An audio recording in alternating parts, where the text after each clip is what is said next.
Hello members. अब देखो market में आज काफी स्टॉक में तगड़ी तबाही होती हुई दिखाई दी। उसमें से एक स्टॉक जो निकल के आया है पॉजिटिव साइड पे वो है अवंती फीड्स। देखो ओला यस्टरडे हम लोगों ने डिस्कस किया था कि वहां पे बैंक्रप्सी की न्यूज आ रही है, ठीक है। एंड आज देखोगे काफी तगड़ा नया लो मारता हुआ दिखाई दिया। आगे क्या हो सकता है, कंपनी का स्टेटमेंट क्या है, ये डिस्कस करने वाले हैं। इन्वेस्टर नॉलेज का स्टॉक जो राकेश झुनझुनवाला का स्टॉक है वो भी फॉल करता हुआ दिखाई दिया। मास्टेक का स्टॉक भी फॉल करता हुआ दिखाई दिया। ये सभी डिस्कस करने वाले हैं, ठीक है। लेकिन देखो आज के दिन के अंदर एक वीडियो मैंने रखा है, अगर नहीं देखा जाके जरूर चेकआउट कर लीजिएगा। मार्केट में स्ट्रॉन्ग पुलबैक आया है, ठीक है। हालांकि कुछ स्टॉक्स में अभी भी वीकनेस है। वरुण बेयोजिस अगर बात करें जाए, तेजस नेटवर्क्स म्यूचुअल फंड ने कुछ स्टॉक को खरीदारी की है, आप जाके जरूर चेकआउट कर सकते हैं, ठीक है। चलिए स्टार्ट करते हैं यहाँ पे आज का वीडियो। देखो सबसे पहले अगर मैं बात करने जाऊं तो आज देखोगे आज भी डाउ जोन्स ऊपर है, ठीक है। हो सकता है कल हमारा मार्केट पॉजिटिव और रहता हुआ आपको दिखाई दे, ठीक है। तो देखो मार्केट से नेगेटिव होके मत जाओ, मार्केट में अभी भी बहुत सारे चांसेस है। और मैं आपको बताना चाहूंगा, देखो मैं अगर आप हमारी लिंक से अकाउंट ओपन करते हैं तो मैं आपको काफी चीजें सिखाने की कोशिश करूंगा लाइव में, ताकि आपको काफी प्रिपरेशन हो मार्केट में क्या किया जा सकता है, ठीक है। तो एक बार अकाउंट ओपन कर सकते हैं हमारे लिंक से, उसकी लिंक वीडियो के डिस्क्रिप्शन कमेंट्स में आपको जरूर मिल जाएगी, ठीक है। आपको डेफिनेटली बहुत सारी चीजें फ्री ऑफ कॉस्ट सीखने को मिलेगी, ठीक है। प्लस हमारी इन्वेस्टर्स कम्युनिटी में आ सकते हैं, उसमें भी आपको काफी चीजें यहाँ पे सीखने को मिलेगी। वहां पे काफी डिस्कशंस होते रहते हैं, ठीक है। तो आपको काफी मदद मिल सकती है। ओके चलिए स्टार्ट करते हैं। देखो सबसे पहले बात करते हैं ओला की। ओला 7% फॉल करता हुआ दिखाई दिया, क्योंकि बैंक्रप्सी इनकी सब्सिडरी ने यहाँ पे इन पे एलिगेशंस लगे हैं। और इनकी जो ऑपोजिशंस होते हैं, यानी कि जिनका पैसा नहीं दिया है, ठीक है, वो बंदे ने, वो कंपनी ने यहाँ पे इसके ऊपर, इसकी सब्सिडरी के ऊपर इंसॉल्वेंसी के यहाँ पे केस ठोक दिया है, ठीक है। अब देखो इंसॉल्वेंसी यानी कि क्या है कि भाई इनकी सब्सिडरी ने पेमेंट रिलीज नहीं किया है, पेमेंट डिफॉल्ट किया है, जिसकी वजह से यहाँ पे ये प्रॉब्लम आती हुई दिखाई दी। और मैंने हमेशा आपको बोला है कि इंसॉल्वेंसी का नाम आता है तो स्टॉक में पहले प्रॉफिट बुकिंग आती है, ठीक है। हालांकि ये जो इंसॉल्वेंसी है वो सब्सिडरी के लिए है, not parent company, not main company, subsidiary के लिए है। लेकिन देखो अगर अगर सब्सिडरी कंपनी को कोई प्रॉब्लम होती है तो मेन कंपनी को एक बार जरूर फोकस करनी चाहिए। ऐसा हाथ उठा के नहीं चल सकते, ठीक है। वरना क्या होगा, वरना इनकी वैल्यूएशंस में इरोशन हो सकता है, इनकी मार्केट कैप टूट सकती है, सब कुछ टूट सकते हैं, इनकी इज्जत जा सकती है, ठीक है। तो इज्जत ना जाने के लिए इनको यहाँ पे डेफिनेटली कुछ कदम उठाने पड़ेंगे, ओके। तो अगर बात करें यहाँ पे एक्चुअल में क्या होता हुआ दिखाई दिया, कंपनी ने क्या स्टेटमेंट दिया है, तो देखो इंसॉल्वेंसी तो हुई है, तो एक छोटा सा पेमेंट यहाँ पे डिफॉल्ट करता हुआ दिखाई दिया। हालांकि अगर कंपनी का स्टेटमेंट की अगर बात करें जाए तो देखो यहाँ पे कंपनी ने क्या मेंशन किया, मैं यहाँ पे पेन ले लेता हूं, ठीक है। आप फोकस कीजिए। ओला का स्टेटमेंट क्या था, सुनिए ओला का statement. Company has push back against the claims, saying it has taken a legal advice and plans to challenge the allegations. It assure investors that it will take all necessary step to defend itself, ठीक है। यानी कि ये definitely जो allegations ले है उसका challenge करेंगे, ठीक है। और इन्वेस्टर्स को भरोसा दिया है कि यहाँ पे वो लोग डिफेंड करने की खुद को कोशिश करेंगे, ठीक है। हालांकि हालांकि एक चीज है आपको फोकस करनी चाहिए। आप पूछे सर ओला के पास पैसे नहीं है क्या, तो मैं आपको चीज बताना चाहूंगा, यहाँ पे फोकस कीजिएगा। एक साइट है, मैंने आपको पहले भी एक साइट बताई थी, यहाँ पे साइट कहाँ पे गई, साइट कहाँ पे गई, just a second. Simply wall dot S T करके साइट थी, मैंने आपको आई थिंक पहले भी बताई थी। ये साइट में आपको एक बार जाके चेकआउट करना चाहिए, तो मैंने यहाँ पे चेकआउट किया था। और अगर आप बात करें जाए यहाँ पे ओला, तो ओला की आप देख सकते हैं यहाँ पे, ठीक है। इसमें मैंने यहाँ पे फाइनेंशियल हेल्थ आपको चेक करवाई थी, ठीक है। तो अगर आप बात करें जाए तो कंपनी के पास जो डेट है, ठीक है, वो इक्विटी के हिसाब से कम है। लास्ट टाइम जो जेंसोल में हुआ था, जेंसोल में इक्विटी के हिसाब से डेट ज्यादा था, ठीक है। जेंसोल में जो जेंसोल क्रैश होता हुआ दिखाई दे उसमें इक्विटी के हिसाब से डेट ज्यादा था। यहां पे देखोगे तो डेट कम है एज कंपेयर टू इक्विटी। और अगर बात करनी चाहिए ओला के अंदर इनके मेन डेट की, तो कंपनी के पास पैसा इतना है, cash and short term investment 59 billion का है और डेट है 33 बिलियन का, ठीक है। तो ओला अपना डेट को रिड्यूस कर सकती है कैश कैश को यूज करके, या अपने कुछ एसेट्स को बेच के वो डेफिनेटली वो चीजें कर सकती है। तो ओला में आई डोंट थिंक यहाँ पे कैश का कोई इश्यूज हो सकता है, क्योंकि काफी तक ये स्टेबल है, ठीक है। कंपनी के पास कैश है कि जो यहाँ पे वो रन कर सकते हैं। देखो यहाँ पे क्लियर कट लिखा है, देखो क्या लिखा है, Ola has sufficient cash runway for 2.8 years if cash flow continues to reduce at historical rate of 31%। यानी कि अगर कैश फ्लो यहाँ पे इनका डिक्रीज होता है हर साल 31% से, तो भी वो आने वाले 2.8 साल तक ये चला सकती है कंपनी, ठीक है। अब देखो ये जनरली कैश फ्लो तो रिड्यूस नहीं होगा क्योंकि कंपनी लगातार सेल बढ़ा रही है, ठीक है। कंपनी स्टेबल होने की कोशिश करे तो ये चांसेस कम है, ठीक है। और स्टिल कंपनी स्टेबलाइज होने की कोशिश डेफिनेटली करी है।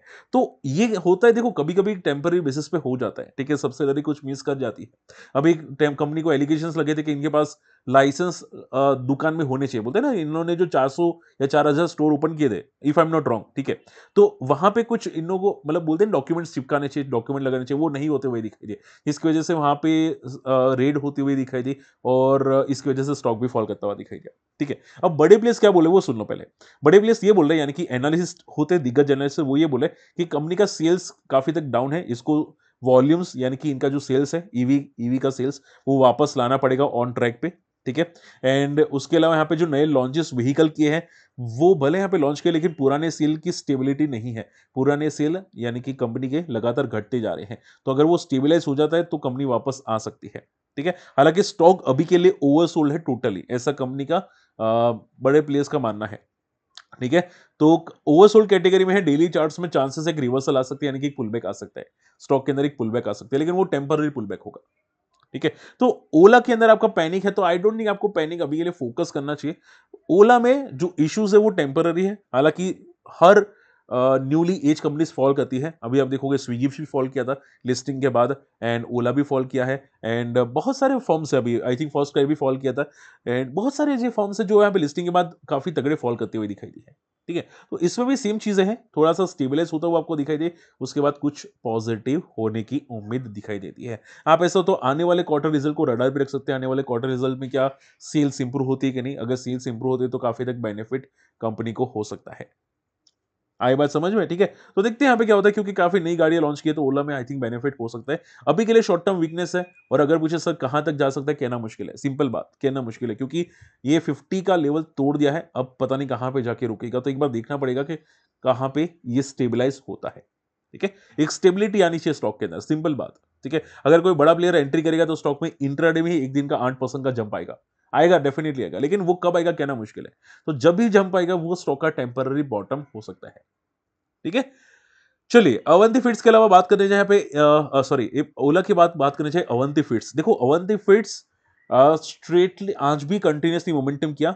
एक महीने में आप देखोगे 25% तक मोमेंटम किया यानी कि बड़े प्लेयर्स की क्लियर कट एंट्री है। मैंने आपको यहाँ पे बताया था कि कोई एक स्टॉक में बड़ा प्लेयर का एंटर होता हुआ दिखाई दिया, आप यहाँ पे फोकस कर सकते हैं। मैंने क्लियर कट बताया था, आइडेंटिफाई करो कौन सा स्टॉक है और स्टॉक में आपको मैंने मेंशन किया था श्रीम कंपनी का महालीडर है, ठीक है।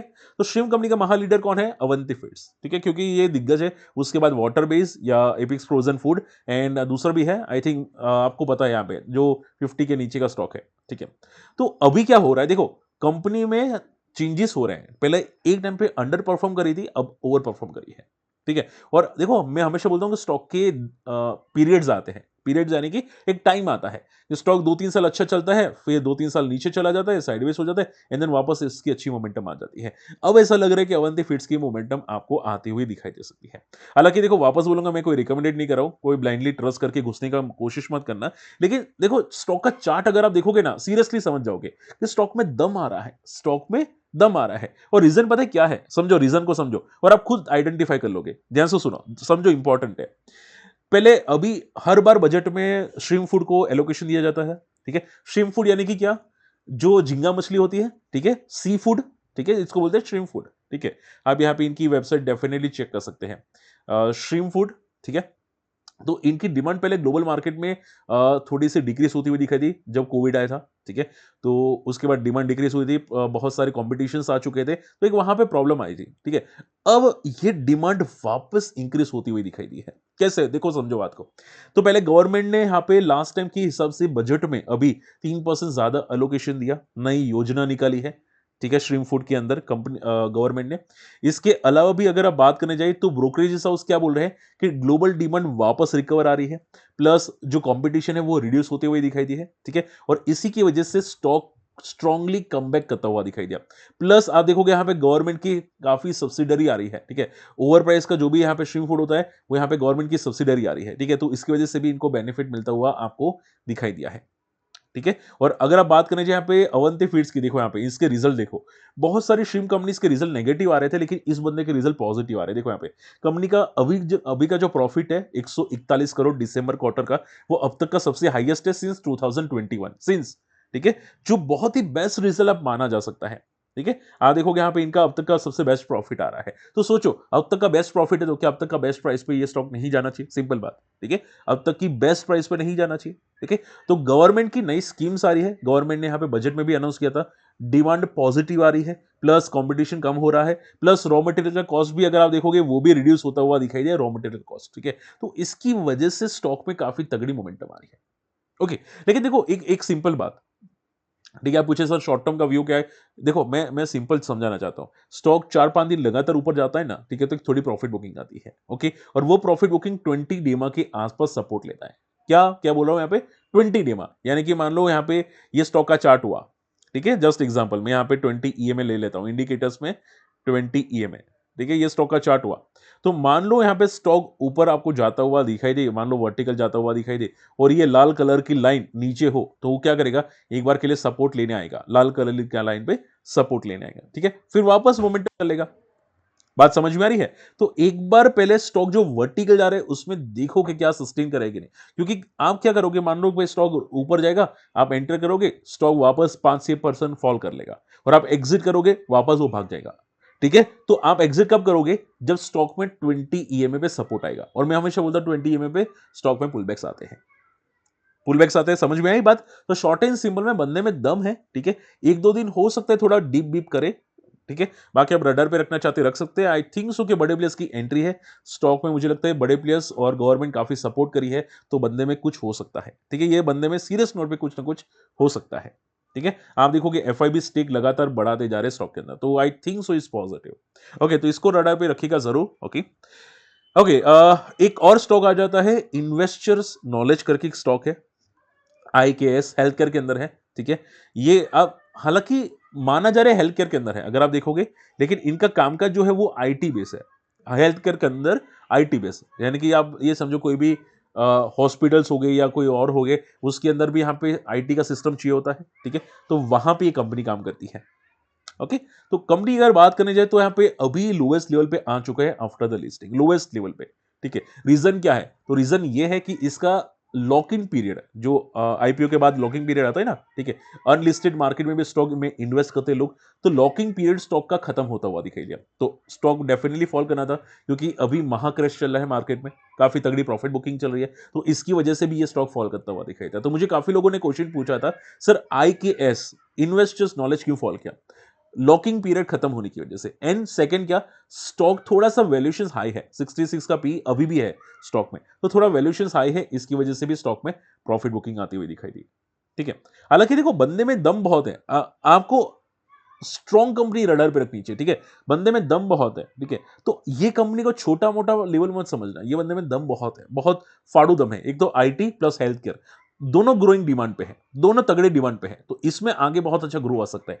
सेम चीजें आप यहां पे देखोगे कंपनी के मैनेजमेंट ने बोली है, सीएनबीसी आवास के साथ बातचीत हुई थी आईकेएस कंपनी की, और माना जा रहा है कि यहाँ पे आने वाला जो क्वार्टर होगा, कुछ टाइम होगा, वो बहुत ही स्ट्रांग होगा। देखो, as mentioned that is expected March quarter to be stronger than December quarter and margin will be mid 30% level starting from the financial year 2026, यानी कि मार्जिन इनके कहां तक जा सकते हैं?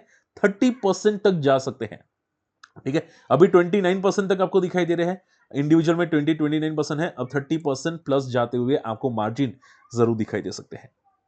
ठीक है, तो कंपनी में दम बहुत है, सीरियस नोट पे दम है, लेकिन पहले तो लॉकिंग पीरियड खत्म हुआ, प्लस थोड़ा सा वैल्यूएशन हाई, इसकी वजह से गिरा है। ठीक है, तो आप ये समझो, देखो अच्छे स्टॉक्स होते हैं ना, वैल्यूएशन के हिसाब से गिरते जरूर है, लेकिन बाद में वापस रिकवर कर जाते हैं, हालांकि टाइम लेते हैं रिकवरी में, लेकिन रिकवर करते हैं। आई बात समझ में? ठीक है, तो स्टॉक देखो, आपका स्टॉक सिलेक्शन अच्छा होना चाहिए, अच्छे स्टॉक्स को लोअर लेवल पे फोकस करो, बहुत लोअर लेवल पे, जब स्टॉक साइडवेज हो जाए, जब एक दो महीना मोमेंटम ना करे, तब वो स्टॉक का बॉटम आउट हो गया। ठीक है, तो एक दो महीना मोमेंटम ना करे वो देखो। चलिए, last not the list, Mastek, Mastek भी आप देखोगे यहाँ पे लोअर लेवल पे पहुंचता हुआ दिखाई दिया, ये भी काफी तगड़ा आज क्रैश हुआ था मास्टेक। ठीक है, अब देखो मास्टेक में सबसे मेन रीजन यही है कि कंपनी का जो मेन इनका बिजनेस है मास्टेक का, ठीक है, वो सबसे ज्यादा बिजनेस कहां से आ रहा है? इनका सबसे ज्यादा बिजनेस यहाँ पे यूके इन यूरोप से 59% है, यूएस से 28% है। और अभी जो यहाँ पे डोनाल्ड ट्रंप का चल रहा है, उसकी वजह से भी यहाँ पे एक जियोपॉलिटिकल टेंशन है, जिसकी वजह से स्टॉक में एक पैनिक रिएक्शंस आ रहा है। ठीक है, प्लस इनकी जो डील साइन बहुत सारी होती हुई दिखाई दी है, ठीक है, वो डील इन लोगों ने टाइमली सेबी को नहीं बताई, तो उसका थोड़ा सा इंपैक्ट पड़ा है स्टॉक के अंदर। ठीक है, बाकी कोई इश्यूज तो है नहीं, लेकिन आई थिंक सो कि आने वाले जो आईटी रिजल्ट होंगे, उनका एक्सपेंशन प्लान्स क्या होगा, यानी कि कंपनी ने कितने कॉन्ट्रैक्ट साइन किए हैं यूएस की कंपनी के साथ, यूके की कंपनी के साथ, उसके हिसाब से अभी स्टॉक चलना स्टार्ट होंगे। वरना क्या होगा, अगर कॉन्ट्रैक्ट में जरा से भी वीकनेस आई, मैंने पहले भी बताया है, अगर इनके जो कॉन्ट्रैक्ट्स होते हैं यूएस कंपनी के साथ, ठीक है, अगर डोनाल्ड ट्रंप की वजह से घटे, तो भाई ये स्टॉक वापस गिर सकता है। तो आईटी स्टॉक्स में वीकनेस क्लियर कट आपको दिखाई दे रही है। और ऐसा नहीं है सिर्फ ये आईटी स्टॉक गिरा है, इन्वेस्टर नॉलेज भी गिरा है, आईटी स्टॉक वो भी था। फिर एलटीएम एंट्री, अगर बात करें जहां पे एलटीएम एंट्री, ये भी स्टॉक गिरता हुआ दिखाई दिया। तो जितने भी आईटी स्टॉक्स है यूएस यूके के रिलेटेड, वो सभी स्टॉक गिरते हुए दिखाई दिए। ठीक है, तो अभी आईटी स्टॉक्स में थोड़ी सी वीकनेस क्लियर कट रहने वाली है।